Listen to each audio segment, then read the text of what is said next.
Today we're going to talk to the students about cybersecurity, specifically information warfare, which we thought was a cool topic to cover with them because cybersecurity is kind of so big you could spend a lot of time on it. We're also talking to them about us, about where we came from, how we got into cybersecurity and kind of the very varied pathways we've both had into cybersecurity. I think the better question is, how are STEM skills not relevant in our industry? We use them all the time, whether it's technical STEM skills or more of the soft skills.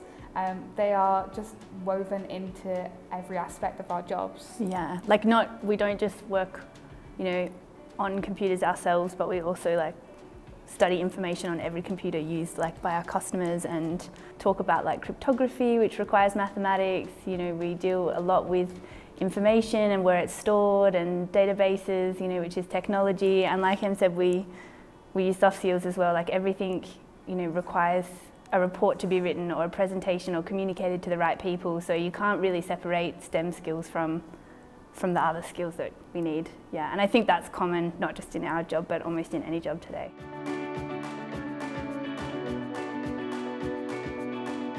Technology is so interwoven in what we do. As technology grows, what we do will have to evolve to keep up. Every day, millions and millions more devices are added to the internet.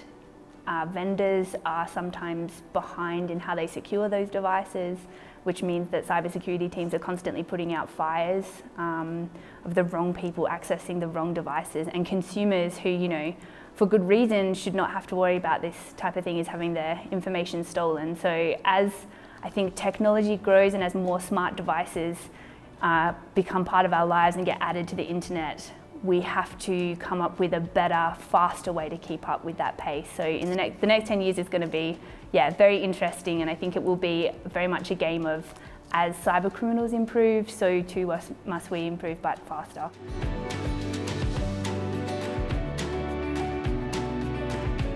If I could go back in time, the advice that I'd give myself for looking into my future career prospects would be to not really stress too much about it. I think one of the biggest themes that has come across from Techtrails is that we don't always start where we end up, or not even where we end up, it's a journey, and whatever you do for high school or university doesn't have to directly relate to the jobs that you end up doing in your future.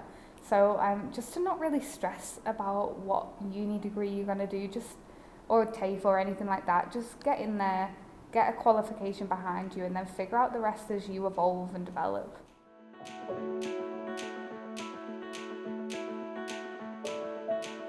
It seems really scary. It was super scary to me, and so many times along the way I was like, I can't do this. I'm just a girl who did an arts degree, But it's not true. If I can do it, you can do it, The best thing you need is confidence, because any tech skill can be taught.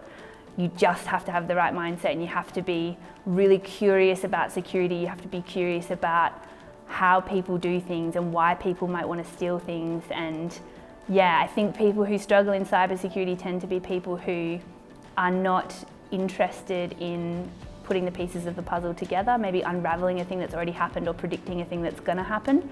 But if you like that type of game mindset, and you like, it's an invisible game of cops and robbers, it's the coolest thing ever. So if you like that sort of stuff, get into it. Everything else can be taught as long as you have that curiosity.